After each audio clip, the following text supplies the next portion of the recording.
दोस्तों, एक लड़की होती है। उस लड़की के साथ 15 लोगों ने तरह तरह करके उसके साथ गैंग रेप किए थे। जिसको भी मौका मिला उस लड़की के साथ अपना उल्लू सीधा करने का काम किया और अपना हवस का भूख मिटाने का ही काम किया। दोस्तों, उस लड़की को इस तरह से लोगों ने हवस का भूख बनाया था, शिकार बनाया था कि उस लड़की को मर्द जात के नाम से उस लड़की को नफरत होने लगता है। आज मैं जो कहानी सुनाने जा रहा हूँ इसी लड़की के बारे में सुनाने जा रहा हूँ, क्योंकि यह एक सच्ची घटना है। तो इस कहानी को आप लोग लास्ट तक ज़रूर सुनिएगा। नमस्कार दोस्तों, मैं बजरंगी कुमार, स्वागत हमारा यूट्यूब चैनल बजरंगी कुमार में। दोस्तों, आशा करता हूँ कि आप लोग स्वस्थ होंगे, मस्त होंगे और अपने अपने ज़िंदगी में खुश होंगे। तो आज जो मैं कहानी सुनाने जा रहा हूँ यह कहानी महाराष्ट्र के पुणे शहर की है। दोस्तों, वह शहर में एक परिवार हुआ करता था जिसमें एक माता पिता और एक 15 साल की लड़की हुआ करती है। उन माता पिता को तो ये जो 15 साल की लड़की थी उसका एक बॉयफ्रेंड हुआ करता है। उस बॉयफ्रेंड से एक दिन ये लड़की क्या करती है, मिलने जाती है। उस बॉयफ्रेंड को इस लड़की ने स्टेशन पे बुलाई थी। तब यह जब स्टेशन जाती है, स्टेशन जाने के बाद शाम का समय था, तो यह इंतज़ार करने लगती है अपना बॉयफ्रेंड को। तो जब इंतज़ार करती है तो बहुत देर तक 3-4 घंटा करीब उसका इंतज़ार करती है अपना बॉयफ्रेंड का, परंतु वो जो लड़का होता है वो आता नहीं है। तो ये इंतज़ार करते करते वहाँ पे थक जाती है, बैठ जाती है। तो वहाँ पे एक जो रिक्शा वाला था वो देख रहा था इस लड़की को कि ये लड़की करीब 4-5 घंटा से देख रहा हूँ कि यहीं पे बैठा हुआ है, क्या कारण है, चलो एक बार जा कर के पूछता हूँ। तो ये जो रिक्शा वाला होता है उस लड़की के पास पहुँच जाता है। पहुँचने के बाद बोलता है कि मैडम क्या दिक्कत है? मैं देख रहा हूँ आपको 4-5 घंटे से कि आप यहीं बैठे हैं, किसी का इंतज़ार कर रहे हैं क्या? तो जो लड़की है बोलती है, हाँ, मैं किसी का इंतज़ार ही कर रहा हूँ, परंतु आ ही नहीं रहा है। तो ये जो रिक्शा वाला था, इसके मन में क्या चल रहा था पता नहीं। ये बोलता है कि मैडम, जिसको आप इंतज़ार कर रहे हैं, वह जो है सो बाहर खड़ा है, चलो मैं आपके उसके पास छोड़ देता हूँ। तो जो लड़की होती है बोलती है कि क्या आप उसको जानते हैं? तब बोलता है रिक्शा वाला कि हाँ, मैं देखा हूँ कि एक लड़का वहाँ पे खड़ा है, किसी का इंतज़ार कर रहा है, शायद वही होगा। तो चलो हम एक बार वहाँ पे छोड़ देते हैं, चलो देख लीजिएगा। तब वो जो लड़की रहती है उसी रिक्शे के साथ, रिक्शे वाले के साथ जाने लगती है। और जाते-जाते वो जो रिक्शा वाला था उसके पास एक बोतल होता है पानी का। तो वो पानी का बोतल में नशीली पदार्थ में उस मिलाया था। तो वो जो पानी रहता है रिक्शे वाले के पास वो दे देता है वो लड़की को पीने के लिए। तो वो लड़की जैसे ही उस पानी को पीती है, तैसे ही वह लड़की इधर-उधर नशे की हालत में हो जाती है और वो मुरझा जाती है दोस्तों। उसको नशीली पदार्थ था वो पानी में, तो पीने के बाद वो होश खो बैठती है। तो होश खोने के बाद जो रिक्शा वाला होता है, रात का समय था, तो रिक्शा वाला होता है वो अपना रिक्शा में बैठाता है, एक सुनसान जगह पे ले जाता है। और सुनसान जगह पे ले जाने के बाद वह रिक्शा वाला उस लड़की के साथ गैंग रेप करता है और अपना भूख मिटाता है। जब उसका इच्छा पूरा हो जाता है वो रिक्शा वाला का, तब वह रिक्शा वाला क्या करता है कि स्टेशन में ला कर के छोड़ देता है और एक ट्रेन में बैठा देता है, जो मुंबई की तरफ जा रहा था वो ट्रेन। तो उसी ट्रेन में बैठा देता है रिक्शा वाला उसको। वो हल्का जो लड़की थी वो हालत में आ जाती है, हल्का-सा होश, मतलब होश हल्का-हल्का आ जाता है उस लड़की को। तो ट्रेन में बैठा देता है, वो ट्रेन मुंबई की ओर जा रहा था और वो रिक्शा वाला वहाँ से फरार हो जाता है। फरार होने के बाद जो लड़की होती है, वह ट्रेन में जाने लगती है मुंबई की ओर। तो जाते-जाते उसको आधा दूर जैसे वो जाती है, उसके बाद धीरे-धीरे उसको पूरा होश आता है कि हम कहाँ पे आ गए हैं। और वो अपना हालत देखती है तो वो समझ चुकी थी कि हमारे साथ बहुत ही बुरा हो चुका है। तो लड़की बेचारी अब करती तो करती क्या? तो जैसे ही उसको होश पड़ता है तो आ गई थी वो कल्याण स्टेशन।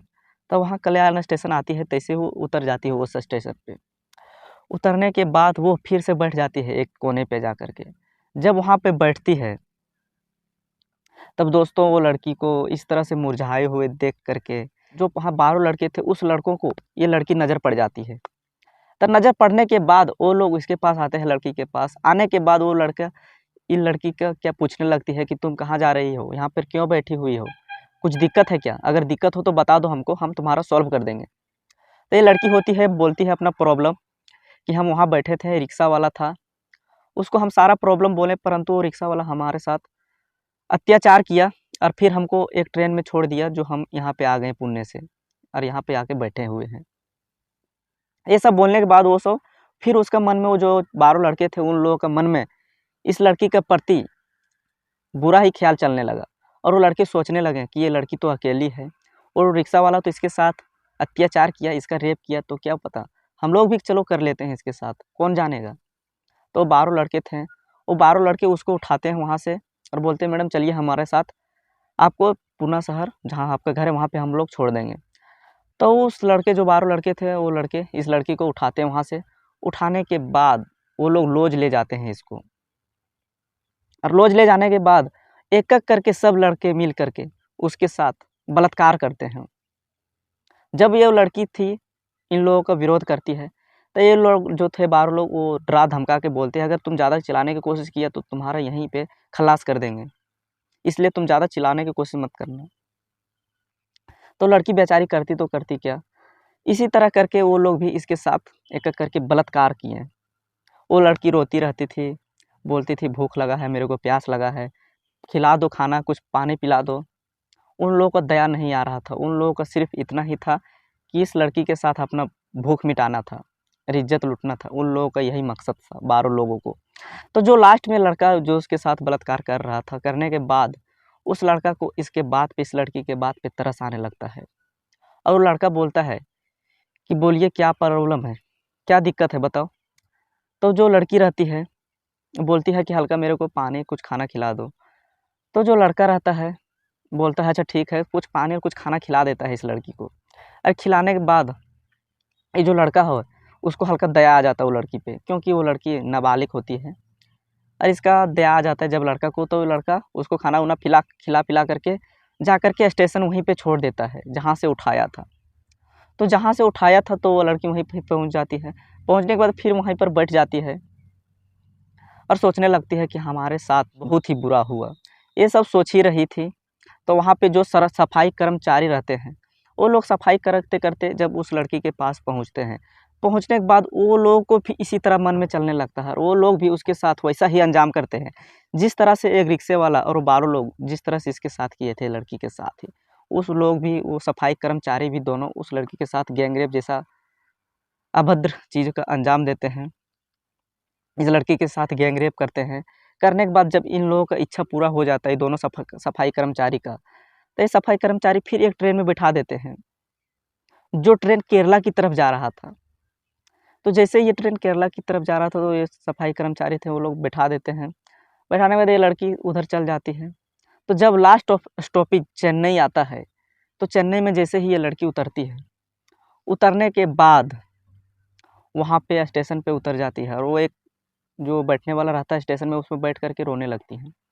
तैसे वहाँ से एक पुलिस वाला गुज़र रहा था, तो वो पुलिस वाला जैसे ही उसका नज़र पड़ता है उस लड़की पे, तो वो समझ जाता है कि इसके साथ बहुत ही बुरा हुआ है, और वो लड़की होती है वो डर जाती है, क्योंकि इसलिए डरती है कि ये भी एक लड़का है, मर्द है, जिस तरह से वो लोग हमारे साथ किए हैं, इसी तरह ये भी लगता है, ये पुलिस वाला भी हमारे साथ इसी तरह करेगा। इसलिए वो लड़की डर जाती है और उससे दूरी बना के हल्का रहने लगती है। तो पुलिस वाला होता है, ढाढ़स दिलाता है, लड़की को बोलती है क्या हुआ बेटी बोलिए, तुम्हारा प्रॉब्लम क्या है? तुम्हारे साथ बहुत बुरा हुआ है। तो जो पुलिस वाला रहता है, उस जो चिल्ड्रंस हेल्पलाइन नंबर रहता है, उस नंबर पे कॉल करती है, और कॉल करने के बाद सारा बात बताती है कि लड़की स्टेशन पे बैठी हुई है, जो पूरा डरी हुई है, इसके साथ लोगों ने बुरी तरह से बलात्कार किए हुए हैं। तो जो अधिकारी होती है, चिल्ड्रन ऑफिस का अधिकारी, एक महिला अधिकारी होती है, वो आती है वहाँ पे, और इसके साथ अच्छे से बात करने लगती है, बोलती है कि हम तुम्हारे माँ के समान ही हैं, हमारे साथ जितना तुम्हारे साथ हुआ वो सब सारा चीज़ बताइए। तो ये सारा चीज़ अपना बताती है। तो जो लेडी अधिकारी रहती है, उस लेडी अधिकारी ने इस लड़की के साथ बहुत ही अच्छा करती है, खाना-पीना खिलाती है, अच्छा कपड़ा पहनाती है। पहनाने के बाद उसको इलाज करने लगती है वहाँ पे, दवा-ववा देती है। वो समझ जाती है कि इस लड़की के साथ बहुत ही बुरा हुआ है। तो जो लड़की का माता-पिता रहते हैं गाँव में, जैसे पुणे शहर में, वहाँ पे अपना पुलिस स्टेशन में जाते हैं और शिकायत दर्ज करते हैं। तो जो वहाँ का पुलिस स्टेशन रहते हैं, पुलिस स्टेशन में पुलिस वाले, वो लोग इस लड़की का छानबीन करते हैं, परंतु कुछ पता नहीं चलता है। तब यहाँ का जो महिला अधिकारी रहती है, अपना वो लड़की का गाँव किधर है ये सब पूछ लेती है लड़की से। पूछने के बाद वहाँ की जो लड़की का गाँव का जो पुलिस स्टेशन रहता है, उसमें फ़ोन करती है। फ़ोन करने के बाद बोलती है कि एक हमारे यहाँ लड़की है, जो उसी गाँव का है, वहाँ की लड़की यहाँ आ गई है, जो इसके साथ बहुत ही 15 लोगों ने मिल कर के इसके साथ बहुत ही बड़ा दुर्घटना का अंजाम दिया है, गैंग रेप जैसा रेप का अंजाम दिए हैं। तो ये सब बात जब पुलिस वाला सुनता है, वहाँ पुणे शहर के पुलिस वाले लोग, तो उस लड़की को मंगा लेते हैं फ्लाइट से। मंगाने के बाद जब लड़की आ जाती है पुणे, तो उसको हॉस्पिटल में, एक अच्छा हॉस्पिटल में भर्ती करा देते हैं। और उस हॉस्पिटल में सिर्फ लेडीज ही भर्ती थी, इलाज करती है उस लड़की को, क्योंकि लड़कों के नाम से उस लड़की का नफरत हो गया था। इसलिए नफरत हो गया था कि जो भी लड़का उस लड़की को मिला था, उस लड़का उसके साथ रेप ही किया था और बाकी कुछ नहीं किया था। इसलिए उस लड़की के साथ जो इलाज करते थे डॉक्टर लोग, वो सिर्फ लेडीज ही डॉक्टर थी। तो जब पुलिस वाले लोग छानबीन करने लगते हैं और हल्का जानकारी उस लड़की से भी लेते हैं कि कौन था तुम्हारा जो पहला रेप किया, तो बताती है कि एक रिक्शा वाला था जो हमको बहला फुसला करके बोला कि जिससे मिलने आई है वो बाहर खड़ा, इसलिए हम उसके साथ गए, भरोसा किए और वो हमारे साथ गैंग रेप किया। तो पुलिस वाले थे वो सीसीटीवी कैमरा पूरा छानबीन करने लगते हैं। छानबीन करने के बाद फाइनली वो रिक्शे वाला का नंबर एक सीसीटीवी कैमरा में कैद हो गया था। तो जब कैद हो गया था सीसीटीवी कैमरा में, तो पुलिस वाले उस रिक्शे वाले को पकड़ लेते हैं। पकड़ने के बाद सभी जो धीरे धीरे जिस जिस लोगों ने उसके साथ रेप किया था लड़की के साथ, पुलिस वाले उन सभी लोगों को गिरफ्तार कर लेती है। गिरफ्तार करने के बाद अच्छे से पिटाई करते हैं और पिटाई करने के बाद उसको जेल में बंद कर देते हैं। और बंद करने के बाद ये लड़की होती है, ये लड़की अपना घर आ जाती है स्वस्थ होकर अच्छा से। तो इस लोगों के ऊपर अभी मुकदमा चल ही रहा है। जिस तरह से लड़की के साथ ये लोग दुष्कर्म किए थे, उसके हिसाब से इन लोगों का फांसी सज़ा ही होना चाहिए। तो दोस्तों, इस कहानी से हम लोग को बहुत कुछ सीखने मिलता है हमारे समाज में, कि हमारे समाज में लोगों जो लड़कियां होती है खास करके, वह किसी पे विश्वास कर लेती है। दोस्तों, इस कहानी सुनाने का मकसद यही था कि हमको किसी की भावनाओं को ठेस पहुंचाना नहीं था, बल्कि समाज को जागरूक करना था। तो दोस्तों, अगर हमारी कहानी अच्छा लगा होगा तो दोस्तों हमारी वीडियो को लाइक कर दें और चैनल को सब्सक्राइब कर दें। दोस्तों, मिलते हैं इसी तरह अगली वीडियो में, तब तक के लिए जय हिंद।